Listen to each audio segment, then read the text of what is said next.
গোটা হাসপাতালকে ডেঙ্গুর আঁতুড়ঘর বানিয়ে রেখেছেন। এখানে মানুষ সুস্থ হতে আসে। হাসপাতালকে আপনারা খেলনার জায়গা পেয়েছেন। মালদা মেডিকেল কলেজ হাসপাতাল পরিদর্শনে এসে এই কড়া ভাষাতেই ঠিকাদার সংস্থার এক কর্তাকে ধমক কৃষ্ণেন্দু নারায়ণ চৌধুরীর। মালদা মেডিকেল কলেজ হাসপাতাল ক্যাম্পাসে তৈরি হচ্ছে নির্মীয়মান একটি বিল্ডিং। তৈরি করছে এক ঠিকাদারি সংস্থা। সেই বিল্ডিং তৈরির জন্য বড় বড় গর্ত করা হয়েছে, কিন্তু গর্তের সেই মাটি বয়ে গিয়ে সমস্ত নিকাশি নালা ব্লক করে দিয়েছে।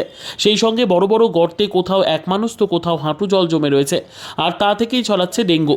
আজ মালদা মেডিকেল কলেজ হাসপাতালের সেই জায়গা পরিদর্শনে গিয়ে রীতিমতন একরাশ ক্ষোভ উগরে দেন ইংরেজবাজার পৌরসভার চেয়ারম্যান তথা মালদা মেডিকেল কলেজ হাসপাতালের রোগী কল্যাণ সমিতির সদস্য কৃষ্ণেন্দু নারায়ণ চৌধুরী। প্রথমে ঠিকাদার সংস্থার এক কর্তাকে এই কর্মকাণ্ডের জন্য রীতিমতন ধমক দেন। এরপরই ফোনে ওই ঠিকাদার সংস্থার অন্যান্য আধিকারিকদের সাথে কথা বলে কয়েকদিনের সময় বেঁধে দেন কৃষ্ণেন্দু বাবু। কৃষ্ণেন্দু নারায়ণ চৌধুরী 4 ও 5 নম্বর ওয়ার্ডের নিকাশি নালা প্রায় বন্ধ হয়ে গিয়েছে। বিল্ডিং তৈরি করার জন্য গর্ত থেকে তোলা মাটি সমস্ত ড্রেন ব্লক করে দিয়েছে।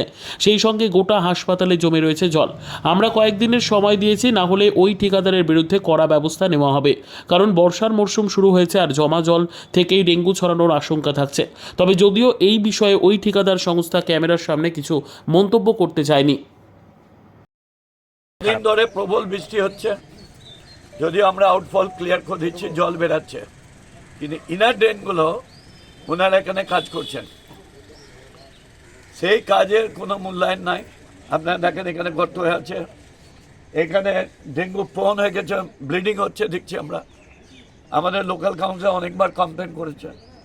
আমি নিজে কালকে মিটিংয়ে বলেছি এগুলো করতে, ওনাদেরকে বলে আমি কালকে আসবো, সকালে পুরো জায়গায় ভিজিট করবো। ভয় না, ওনাকে জিজ্ঞাসা করে বলা হচ্ছে উনি যে আপনাদেরকে উত্তর দেবো না, যা তো MSCL-কে উত্তর দেবো। আমি ওদেরকে ধরলাম, ওদের কন্ট্রাক্টরকেও ধরলাম। এই ধরনের লোক থাকলে হসপিটালটা একদম শেষ হয়ে যাবে। বদনামটা হবে গভর্নমেন্ট, বদনাম হবে এখানকার লোক। আপনি রীতিমতো ধমক দিলেন, এরপরেও কি কাজ হবে? আপনি কি দেখছেন 5টা 10টা লোক প্রতিদিন যদি ডেঙ্গু এফেক্ট হয়, কি বলবো? আপনার পা ধরে কথা বলবো? উনি অ্যারোগেন্টলি কথা বলছেন আমাদের সঙ্গে। কালকেও মিটিংয়ে ডেকেছি আমরা, সবাই বসে আছি, প্রিন্সিপাল টিন্সিপাল, সেখানেও উনি অ্যারোগেন্টলি কথা বলছেন, মিসপ্লিট করছেন আমাদেরকে। ওনার যে অফিসার, ওনার বস, ও যে ভুল করেছেন উনি। কতদিন সময় দিলেন এই জল বের করতে? ওনারা বললেন সামনের সপ্তাহে মুভ করবেন। কি করছে দেখি। ঠিকাদারের এগেনস্টে কোনো ব্যবস্থা নেবেন? হ্যাঁ, আমরা একটা নোট পাঠাবো। ব্যুরো রিপোর্ট, উত্তর বাংলা সংবাদ।